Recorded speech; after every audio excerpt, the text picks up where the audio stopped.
Hey everyone, and welcome back to the Scandinavian History Podcast.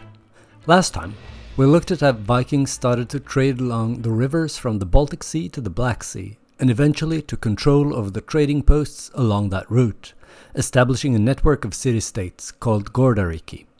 We talked about the legendary Rurik and his successors, and their careers as rulers of Holmgård and eventually Kiev. We also touched upon the controversy surrounding the Scandinavian role in the establishment of Russia. This time, we'll focus on what awaited the Scandinavians who reached the end of the trade routes and actually arrived in Constantinople. Whether they were merchants or warriors, what attracted them was the opportunity to make a lot of money and become very rich. And even though some of them did return home enormously wealthy, others didn't make it. Some didn't even make it home.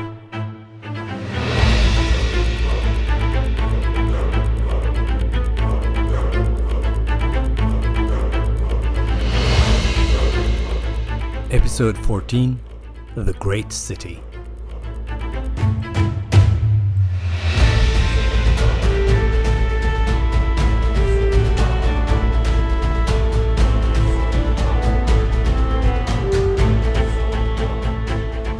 The trade route from the Varangians to the Greeks could begin in a variety of places in Scandinavia. Last time we talked about Hedeby, Birka and Gotland, but the end of the line was always Constantinople, the capital of the Byzantine Empire. Back in the year 324, the Roman Emperor Constantine established his capital at the strategically important spot where he not only had full control over sea traffic between the Black Sea and the Mediterranean, but also easy access to all the troublesome corners of his empire. With time, the city grew in size, wealth and power, and when the Western Roman Empire fell in the year 476 and the city of Rome descended into irrelevance and decay, Constantinople rose to become the unrivaled queen of cities, with churches, libraries, palaces and massive walls unparalleled in Europe. The Scandinavians, who were used to small trading towns with hundreds or maybe a few thousand inhabitants, were awed by the splendor and the sheer size of Constantinople.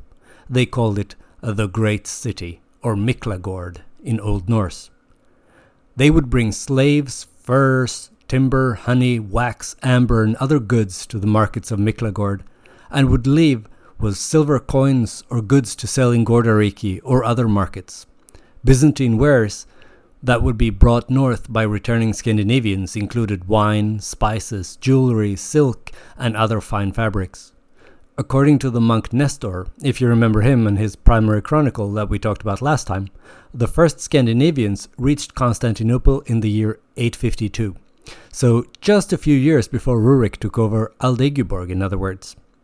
But we actually have another source claiming that there were Scandinavians in Constantinople at least as early as the 830s.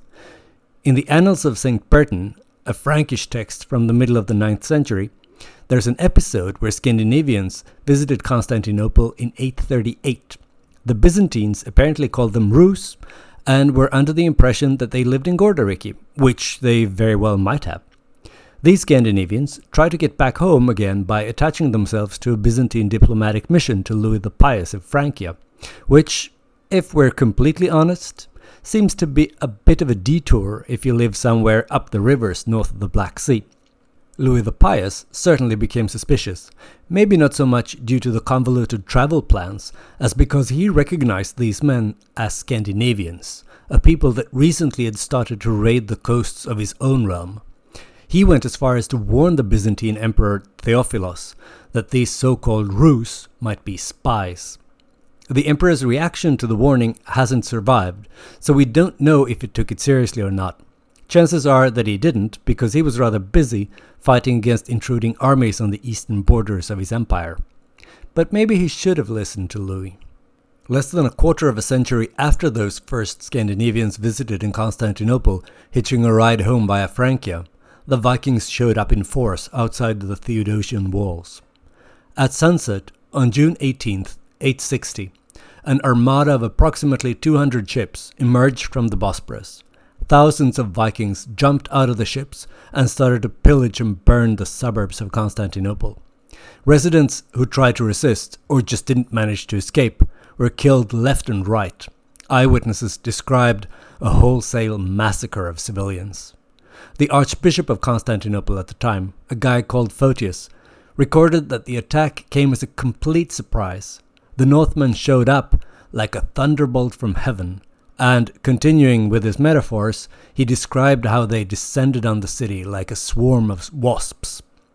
This attack in the summer of 860 is actually the only major Viking campaign against Constantinople documented by the Byzantines themselves, not least thanks to Archbishop Photius.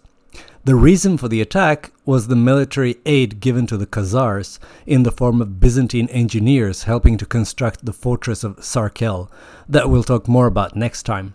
At this point in history, the Khazars were allies of Constantinople and competitors with the Scandinavian Rus, vying with them for control over the lucrative trade with the Arabs and other peoples further east.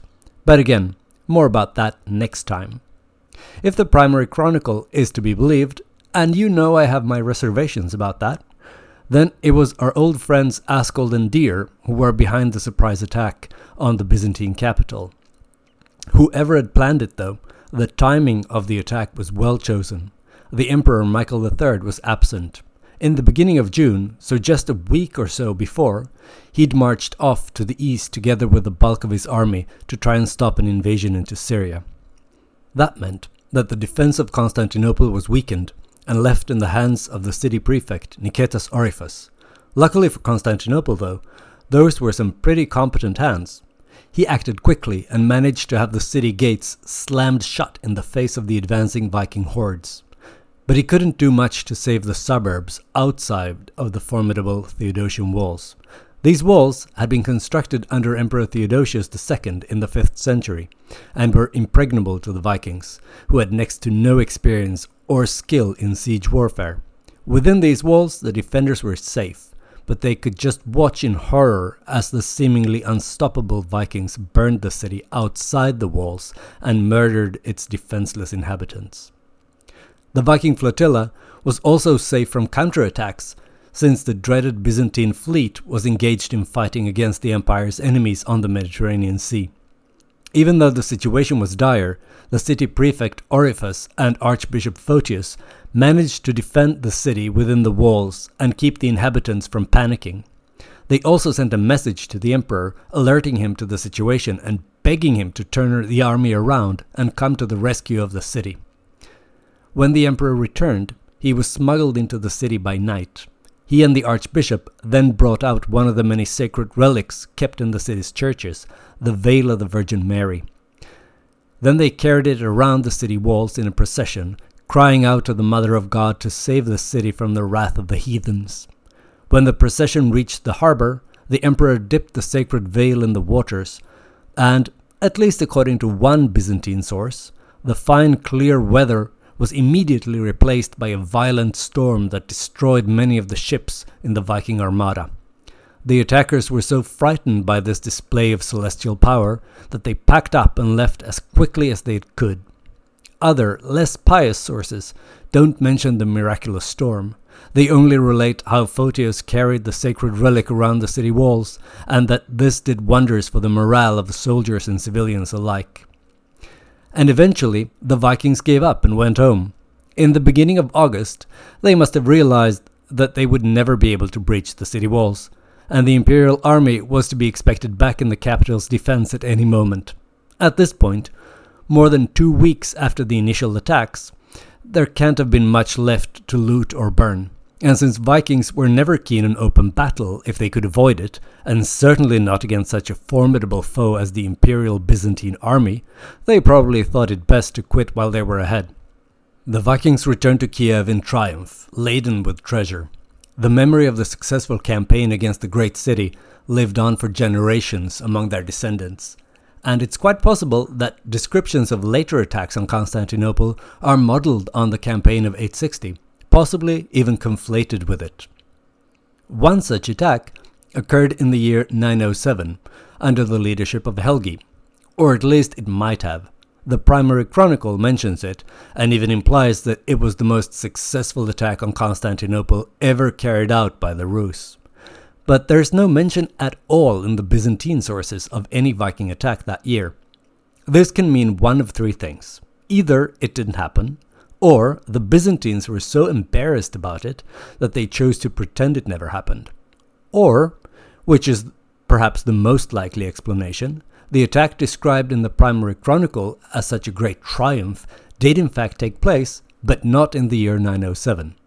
To Nestor, who penned the primary chronicle, it was important to assign the military success in Constantinople to Helgi, who belonged to the ruling dynasty in Kiev, so he might have fibbed the dates slightly so that Helgi could get the credit for the 860 attack, an attack that, interestingly enough, is depicted as a failure in the primary chronicle.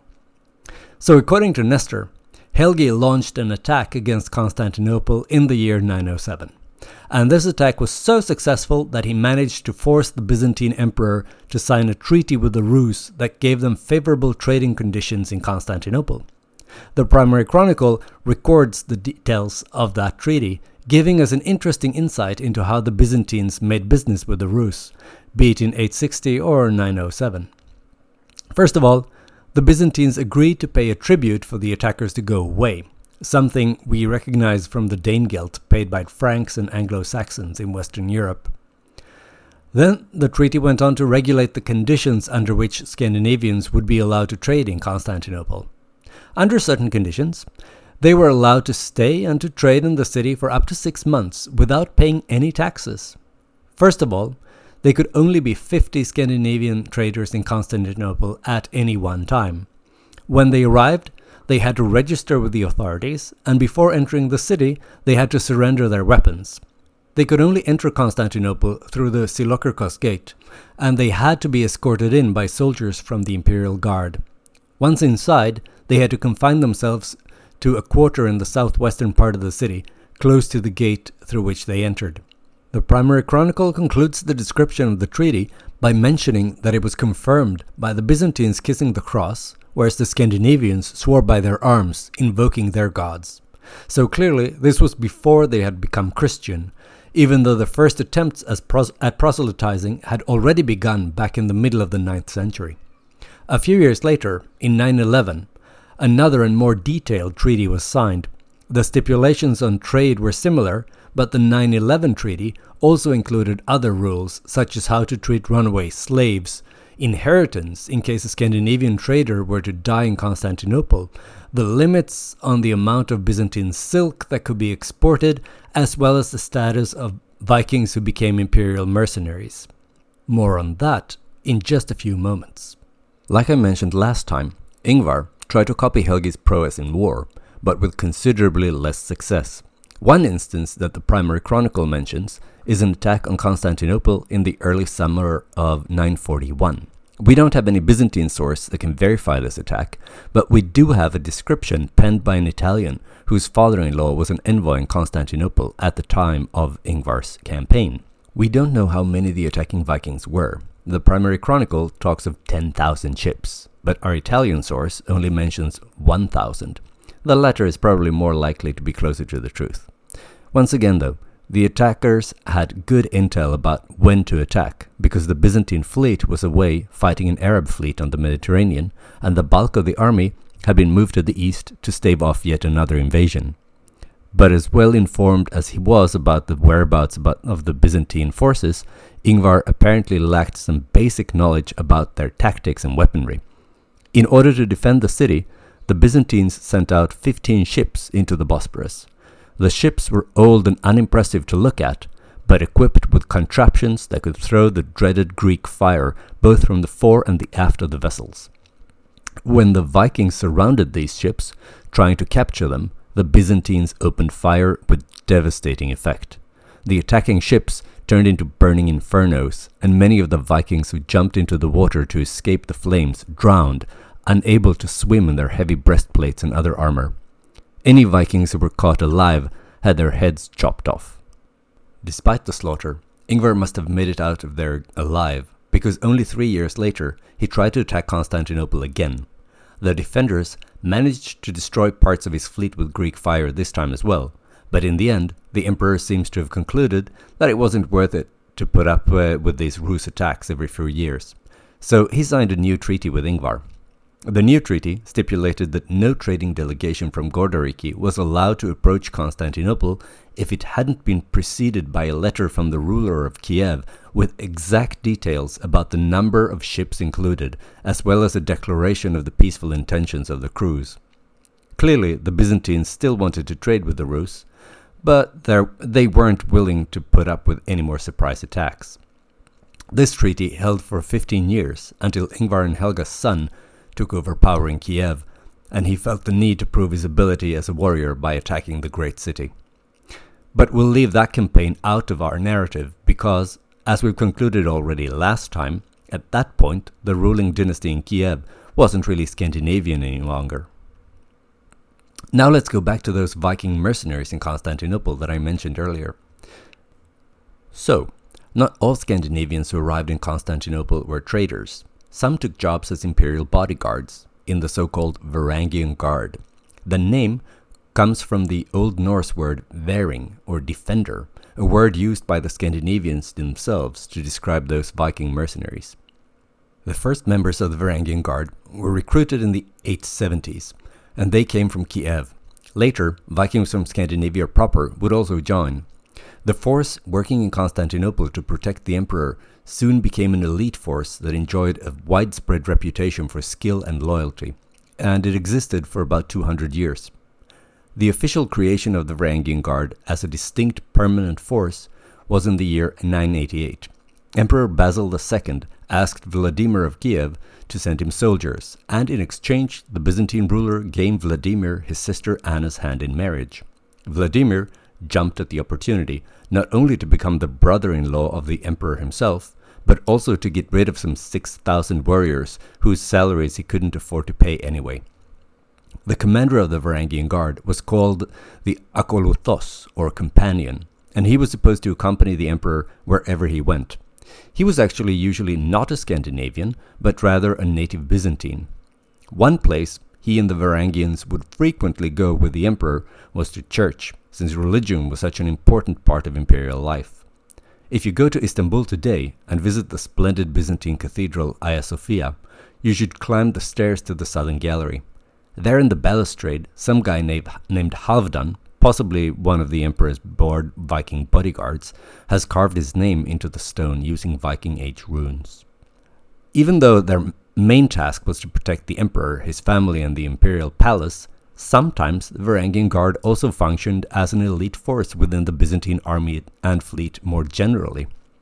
The Vikings participated in campaigns in the 11th century in Syria and Italy, as well as in Central Asia, basically wherever they were needed.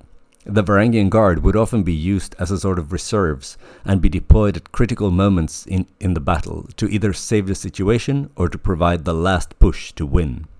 When he established the Varangian Guard, Basil II deliberately chose to set up a force made up of foreigners with no political ties in Constantinople. Basil didn't trust local soldiers, whose loyalties could shift very quickly if a usurper or scheming court functionary dangled a sufficient amount of money in front of them. But later emperors would learn that the loyalty of the Varangian Guard lay not with them personally, but rather with the crown. An excellent example is the unfortunate emperor Nikephoros II, who was assassinated in the year 969. When the emperor's Varangian bodyguards finally arrived at the scene, it was already too late. Nikephoros was already dead.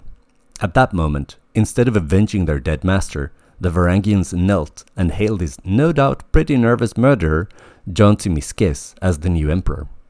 Beyond their loyalty, the Vikings were also popular bodyguards because of their known skill as warriors, especially compared to other barbarian, that is, non-Byzantine peoples. Many of them had participated in various military campaigns and had proven their worth as soldiers on the battlefield before joining the Varangian Guard, and contemporary sources described how the Scandinavians attacked with reckless rage and neither cared about losing blood nor their wounds. The Byzantines also found the Varangian uniforms terrifying. Long hair, free-flowing, not in a man bun, chainmail shirts with dragon embroidery and a ruby in one ear. They also all carried a shield and an enormous double-edged axe, and it might have been the weapon more than the earring that made them terrifying. Just as Scandinavians were popular soldiers in the Halcyon Hall of the Byzantine emperors, service in the Varangian Guard was also popular and prestigious among Scandinavians with a taste for war, adventure, and riches. Many veterans from the Guard returned home to Scandinavia as very wealthy men, which of course tempted many others to follow in their footsteps. Young men left for Constantinople in such numbers that we have indications that some local authorities in Scandinavia even felt the need to try and stem the tide. For instance, the regional law code in West Gothland, a region in southwestern Sweden, established that you would be excluded from any inheritance that would normally come your way if you happened to be in Greece, meaning the Byzantine Empire, when the inheritance was divided. But if the sagas are to be believed, it might have been worth risking your inheritance to try and make it as an imperial bodyguard. According to the Laxdala saga from Iceland, the first Icelander to join the guard was a guy with the interesting name Bolli Bollason. In the early 11th century, he traveled through Denmark to Constantinople, where he joined the Varangian Guard and served with distinction for many years. During his time in Byzantine service, he amassed considerable wealth, especially relative to other Icelanders, and when he returned home to Iceland, they were all suitably impressed. When he arrived, he rode from his ship with a retinue of 12 men, all dressed in scarlet and sitting on gilded saddles. Bolli himself wore furs and a scarlet cape, and not only his saddle but also his sword and helmet were gilded. His shield was red with a golden knight painted on it. The saga describes how all the women gawked at him and all his finery wherever he went. One of the most famous of the guards, and one who also made quite an impression when he eventually returned home, was a Norwegian called Harald Sigurdsson. He fled his native Norway and went first to Gordariki before he eventually ended up in Constantinople, where he joined the Varangian Guard in 1035 or so. He served in the Guard for about a decade, starting sometime in the middle of the 1030s, participating in 18 battles all across the Byzantine Empire, in Sicily, Bulgaria, and in Anatolia. He was granted promotions and various honors in recognition of his service, but his time in the Varangian Guard almost ended in disaster. He was thrown into jail, accused of having stolen loot belonging to the crown that was plundered during a campaign where he was a commander in the Guard. Harald's fortunes shifted, and he was released in April of 1042 when Emperor Michael V was overthrown. The deposed emperor took refuge in a church, physically clinging to the altar, but that didn't help him much. According to tradition, it was Harald himself who blinded him. After all this drama, Harald wanted to leave the Varangian Guard, but his request was turned down by the new rulers in Constantinople. Nonetheless, Harald managed to escape aboard 2 ships filled with his loyal men and all the riches he'd collected during his years in imperial service. Harald made it home to Norway, where he eventually became king under the name Harald Hardrada, or Harsh Ruler. He eventually met his death at the Battle of Stamford Bridge when he invaded England in 1066. For the first 100 years or so, the Varangian Guard consisted primarily of Scandinavians, first from Gordariki and Sweden, and later Denmark, Norway, and eventually Iceland as well. But with time, people from other places joined its ranks. After the Norman conquest of England in 1066, increasing numbers of Anglo-Saxon warriors joined the Guard. By the end of the 11th century, Scandinavians no longer made up the majority of the soldiers. With time, the force increasingly lost its Scandinavian character altogether. The Guard no longer consisted of Vikings, but rather of men from Western Europe in general. This doesn't mean that the Scandinavians were out completely, though. In fact, none other than Harald Hardrada's great-grandson, Sigurd I of Norway, would boost the numbers of Scandinavians in Byzantine service. In the year 1107, he set out on a journey to the Holy Land that was equal parts pilgrimage and crusade. It wasn't the first crusade, but it was the first time a European monarch personally joined one of these campaigns. It lasted until 1110, and on his way back to Scandinavia, he passed through Constantinople. There, he left the lion's share of what was left of his army to enlist in the Varangian Guard, and continued home with only a small retinue consisting of fewer than 100 soldiers. But that was more or less the last Scandinavian hurrah as far as the Guard was concerned. Some Scandinavians actually did participate in the ultimately failed defense of Constantinople during the Fourth Crusade in 1204, and the Varangian Guard still existed for at least another few decades. The last time the force is mentioned is when the Varangians escorted William II, Prince of Achaia, to prison after he lost the Battle of Pelagonia in 1259.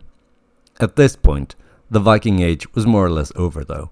The trade via the Russian rivers had more or less dried up, and most Scandinavians stayed at home. But the memory of the glories of Constantinople, the great city, remained. They were perpetuated in the sagas, told and retold from generation to generation during countless long, dark winter nights all over Scandinavia. Next time, we're staying in the east. We'll have a look at Viking activity beyond Constantinople, in the region the Scandinavians called Serkland, where the Muslims ruled. I hope you enjoyed this episode of the Scandinavian History Podcast. If you did, please consider leaving a favorable review and perhaps a bunch of stars on iTunes or wherever you get your podcasts. This is an excellent way to attract new listeners and to motivate me to go on producing this show. I also recommend checking out the Scandinavian History Podcast Facebook page. If you haven't already, then please go to facebook.com/Scandinavian History Podcast. Like and follow the page if you're interested in more content related to Scandinavian history. Via the Facebook page, you can also send me questions or angry emails about things I've said or not said on the show. I look forward to hearing from you.